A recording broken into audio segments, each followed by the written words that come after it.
100 करोड़ चिट्ठे बम के बाद परमबीर सिंह ने किया सुप्रीम कोर्ट का रुख। आरोपों की जांच की मांग को लेकर सुप्रीम कोर्ट में डाली याचिका में परमबीर सिंह ने वाजे से देशमुख की मुलाकात के लिए अनिल देशमुख के घर के सीसीटीवी फुटेज की जांच की मांग की। बीजेपी के 15 फरवरी के वीडियो ट्वीट करने पर अनिल देशमुख ने दिया जवाब। 15 फरवरी को प्रेस कॉन्फ्रेंस की बात मानी। देशमुख ने कहा 15 फरवरी को अस्पताल से डिस्चार्ज होने पर अस्पताल के गेट पर की थी प्रेस कॉन्फ्रेंस। कुछ ही दूरी रखते हुए 15 फरवरी को प्रेस कॉन्फ्रेंस करने का दिया था हवाला।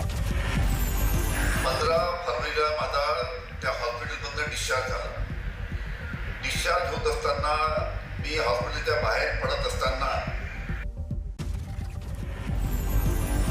बीजेपी के वीडियो पर प्रेस कॉन्फ्रेंस में पत्रकारों ने पवार से किया सवाल तो पवार दिखाने लगे देशमुख के अस्पताल में भर्ती होने के दस्तावेज। शरद पवार ने बीजेपी की जारी किए वीडियो को बताया देशमुख की वीडियो कॉन्फ्रेंसिंग का हिस्सा। बाद में मीडिया का सवाल टाल गए।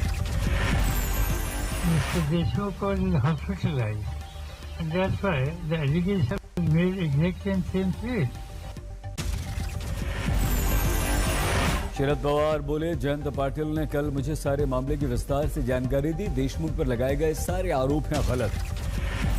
शरद पवार ने आज फिर से दोहराया परमबीर के आरोप की जांच का फैसला मुख्यमंत्री उद्धव को लेना है। मुख्यमंत्री उद्धव से कल हुई बात का भी दिया हवाला। आज संसद में परमबीर की चिट्ठी बम की गूंज रही। लोकसभा में बीजेपी सांसद पूनम महाजन ने 100 करोड़ महीने की वसूली का किया जिक्र। इस हिसाब से जोड़ी 12 महीने में वसूली की रकम।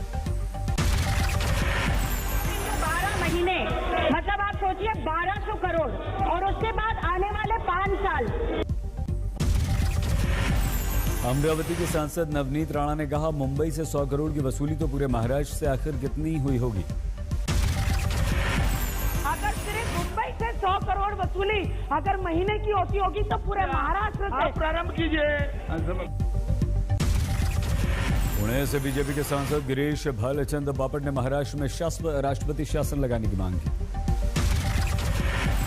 राज्यसभा में परमबीर की चिट्ठी के जिक्र पर हंगामा। प्रकाश जावड़ेकर बोले महाराष्ट्र के गृह मंत्री पर वसूली का आरोप लगाया।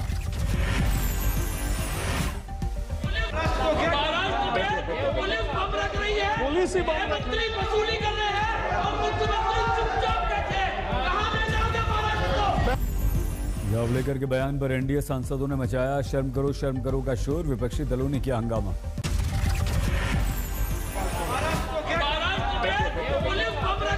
पुलिस वसूली कर रहे हैं और मुख्यमंत्री चुपचाप बैठे। कहां ले जाओगे महाराष्ट्र? सभापति ने कहा जावड़ेकर के बयान का कोई भी हिस्सा रिकॉर्ड में नहीं जाएगा। जावड़ेकर ने बिना टर्न आए उठाया सवाल। हंगामे के बाद राज्यसभा की कार्यवाही 2 बजे तक के लिए स्थगित हुई। महाराष्ट्र के गृह मंत्री पर 100 करोड़ की वसूली का बम फोड़ने वाले परमबीर सिंह मुंबई में आज होमगार्ड ऑफिस पहुंचे। मीडिया के सवालों का नहीं दिया कोई जवाब। शिवसेना नेता संजय राउत के भी आज बदले सुर। देशमुख के इस्तीफे पर कहा मंत्री इस्तीफा देते रहेंगे तो सरकार कैसे चलेगी। राउत ने तो जावेद अख्तर के शेर से नए रास्ते की तलाश का किया था जिक्र। मंत्रियों की बैठ जमाने की दी थी नसीहत। सहयोगियों को समझाया था गठबंधन का धर्म। बीजेपी नेता राम कदम का बयान परमबीर की चिट्ठी से महाराष्ट्र सरकार की 100 करोड़ की हफ्ता वसूली सामने आई। प्रवर्तन निदेशालय करे जांच। मुंबई में मनसुख हिरेन की हत्या के केस की जांच एनआईए को सौंपी गई। मंत्रालय को भेजा गया लेटर। 1-2 दिन में एटीएस एनआईए को सौंप देगा केस की सारी फाइलें। शिवसेना के मुखपत्र सामना में परमबीर पर उठाए गए सवाल। लिखा परमबीर सिंह को थोड़ा संयम रखना चाहिए था। सामना में आशंका सरकार को परेशानी में डालने के लिए कोई परमबीर सिंह का कर रहा है इस्तेमाल। सामना में सवाल जिस सचिन वाजे की वजह से तूफान मचा उन्हें इतने असीमित अधिकार किसने दिए। सामना में लिखा देवेंद्र फडणवीस के दिल्ली जाकर पीएम मोदी और अमित शाह से मुलाकात के महज 2 दिन बाद परमबीर लिखते हैं पत्र। ये साजिश का हिस्सा दिखाई देता है। विश्व जल दिवस पर आज पीएम मोदी ने जल शक्ति अभियान का किया शुभारंभ। कार्यक्रम में वर्चुअल तौर पर जुड़े पीएम इस दौरान केन बेतवा लिंक परियोजना को लागू करने के लिए ऐतिहासिक करार भी किया। पश्चिम बंगाल के कोटुलपुर में ममता ने की रैली। बीजेपी के मुफ्त राशन योजना पर किया वार। बोली पीएम मोदी को गैस फ्री देनी चाहिए। ममता ने कहा याद रखना होगा ये दिल्ली का नहीं पश्चिम बंगाल का चुनाव है। 5 लाख युवाओं को रोजगार देने का किया वादा। असम के धेमाजी में अमित शाह की रैली, कहा बीजेपी की अगुवाई में विकास की राह पर बढ़ा है असम। 53,000 के विकास कार्यों का अमित ने दिया हवाला। शाह बोले, असम में अब आतंकवाद का नामो निशान नहीं। में से आतंकवाद को हमेशा के लिए समाप्त करने का काम ये भारतीय जनता पार्टी ने। असम के डिब्रूगढ़ में जेपी नड्डा की रैली, कहा असम में कांग्रेस ने असम की संस्कृति को चोट पहुंचाई। नड्डा ने कांग्रेस को अवसरवादी बताया। असम के गोलाघाट में बोली प्रियंका, कहा हमारी सरकार से हो सकती है कुछ गलतियां हुई हों, लेकिन उसने असम की अस्मिता पर कभी वार नहीं किया। माफियाओं द्वारा बंधक है, तो आप सोच सकते हैं कि यहाँ के व्यापारियों, यहाँ के कारोबारियों की क्या हालत होगी। प्रियंका ने बीजेपी पर किया वार, कहा 5 सालों का अनुभव याद रखें, सरकार ने क्या वादे किए थे और क्या पूरे किए। जम्मू कश्मीर के शोपियां में सुरक्षा बलों को बड़ी सफलता, मुठभेड़ में 4 आतंकवादियों को मार गिराया। गोलियों की आवाज से गूंजा इलाका, जिस घर में छिपे थे आतंकवादी उसमें लगा दी आग।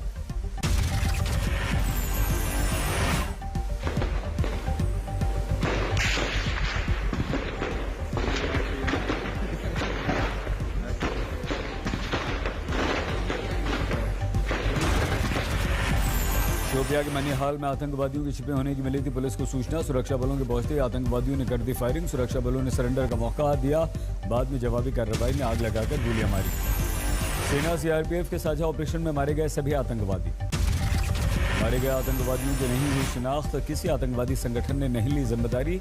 मनिहाल में घेराबंदी करके सर्च ऑपरेशन भी चल रहा है। हमारे देश में कोरोना रिटर्न ने पकड़ी बेकाबू रफ्तार। पिछले 24 घंटों में सामने आए कोरोना के करीब 47,000 नए केस। 24 घंटे में कोरोना ने ली 212 लोगों की जान। पिछले 24 घंटों में 21,000 से ज्यादा लोगों ने कोरोना से जंग जीती, लेकिन 24 घंटे में ठीक होने वाले मरीजों की तुलना में 2 गुना से ज्यादा बढ़ गए हैं नए मरीज। हमारे देश में कोरोना के कुल 1,59,967 लोगों की अब तक हो चुकी है मौत। फिर भी कुछ लोग बरत रहे हैं असावधानी। कोरोना की रोकथाम के लिए देश भर में वैक्सीनेशन का दौर। 4,50,66,000 से ज्यादा लोगों को लग चुकी है कोरोना वैक्सीन। महाराष्ट्र में कोरोना की लगातार बड़ी रफ्तार। 24 घंटे में 30,000 से ज्यादा लोग हुए बीमार। बीते 8 दिनों में महाराष्ट्र में करीब 1,82,000 लोग संक्रमित, 588 लोगों की हुई मौत। मुंबई में कोरोना का नया रिकॉर्ड। 24 घंटों में 3,779 नए मामले, 10 की मौत। दिल्ली में कोरोना के बढ़ते आंकड़ों ने बढ़ाई चिंता। इस साल पहली बार संक्रमण दर 1% के पार। लगभग दूसरे दिन 24 घंटों में 800 से ज्यादा पॉजिटिव। लोकसभा अध्यक्ष ओम बिरला कोरोना पॉजिटिव। 20 मार्च को हुए थे एम्स में भर्ती, तभी से हैं कोरोना पॉजिटिव। पुणे में कोरोना का कहर। 24 घंटे में 2900 से ज्यादा मामले। राजस्थान के झालावाड़ और झालरापाटन में कोरोना को लेकर सतर्कता। रात 10 बजे के बाद बंद रहेगी दुकानें, यानी कि लगा दिया कर्फ्यू। यूपी के बुलंदशहर में कोरोना नियमों की उड़ी धज्जियां। बॉलीवुड नाइट में जुबिन नौटियाल के कार्यक्रम में जुटे हजारों लोग। छत्तीसगढ़ के मंत्री अमरजीत भगत का कोरोना संकट पर खैर जिम्मेदाराना बयान। मास्क नहीं लगाने के सवाल पर कहा, कोरोना तो मुझे होता ही नहीं। उत्तराखंड में बिरुंगखाल के जोगीमढ़ी इलाके में हंस फाउंडेशन की सराहनीय पहल। माता मंगला जी और भोले जी महाराज के निर्देशन में आयुर्वेदिक चिकित्सालय की शुरुआत। अगले 1 महीने तक मुफ्त स्वास्थ्य सेवाएं।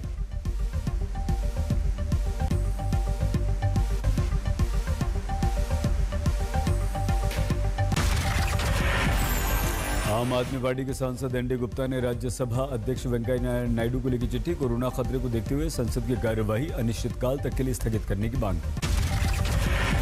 राजकोट से बीजेपी के विधायक गोविंद पटेल का विवादित बयान। कहा, हमारे कार्यकर्ताओं को नहीं होता कोरोना, विवाद बढ़ने पर मांग ली माफी। मध्य प्रदेश में पिछले 24 घंटों में कोरोना के 1,322 नए मामले। सबसे ज्यादा इंदौर और भोपाल में कोरोना का कहर। मध्य प्रदेश में 23 मार्च से कोरोना के खिलाफ नई मुहिम। 2 मिनट का सायरन बजाने के बाद कोरोना गाइडलाइंस पालन करने का लेना होगा संकल्प। सुबह 11 बजे और शाम 7 बजे बजेगा सायरन।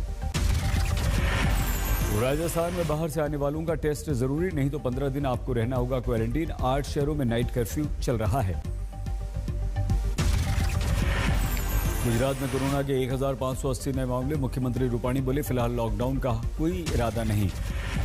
मध्य प्रदेश के रायसेन में उमा भारती की मौजूदगी में कोरोना का उड़ा मजाक। धारा 144 के बाद भी लापरवाही, लोग जुटे। नोएडा में पुलिस ने चलाया कोरोना के खिलाफ जागरूकता अभियान। धारा 144 के चलते धरना चक्का जाम नहीं करने की पुलिस ने की लोगों से अपील। कर्नाटक के स्वास्थ्य मंत्री के सुधाकर ने जताई चिंता। बोले राज्य में कोरोना की दूसरी लहर की शुरुआत। स्थिति बिगड़ने के साथ ही कर्नाटक महाराष्ट्र बॉर्डर पर सख्ती। आने जाने वालों की थर्मल स्कैनिंग।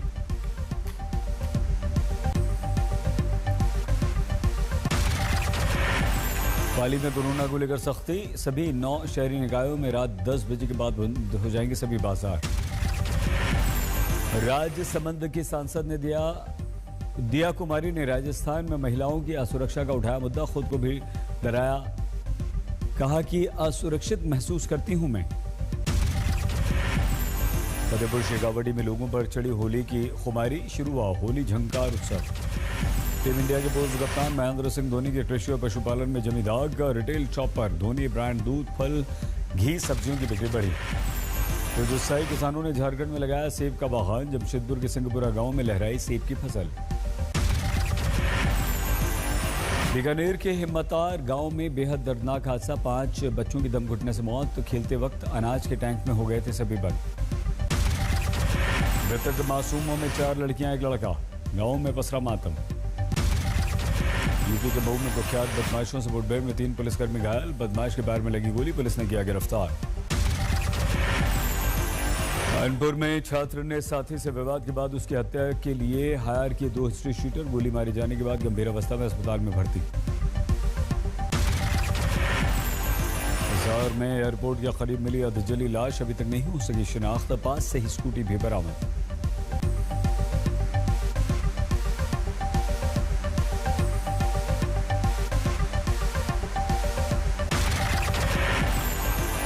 ब्रिटेन के ब्रिस्टल में पुलिस को और शक्ति देने संबंधी बिल के विरोध में हिंसा। प्रदर्शनकारियों ने फूंकी पुलिस की गाड़ी। सीरिया के अलेप्पो में रूसी लड़ाकू विमानों ने विद्रोहियों के ट्रेनिंग कैंप पर दाखिल मिसाइल। कम से कम 7 की मौत। मिसाइल हमले के बाद अफरा तफरी, बड़े पैमाने पर तबाही। सिडनी में भारी बारिश के बाद बाढ़ की स्थिति। रिहायशी इलाकों में भरा पानी, बड़े पैमाने पर पलायन। भारी बारिश के कारण घरों को नुकसान। नदियों में उफान से बांधों पर संकट, छोड़ा गया पानी।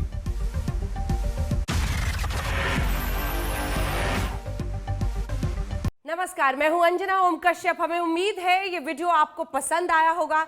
लेटेस्ट खबरों के लिए यूं ही देखते रहिए आज तक और इस वीडियो के पसंद आने पर लाइक, शेयर एंड सब्सक्राइब करना ना भूलें।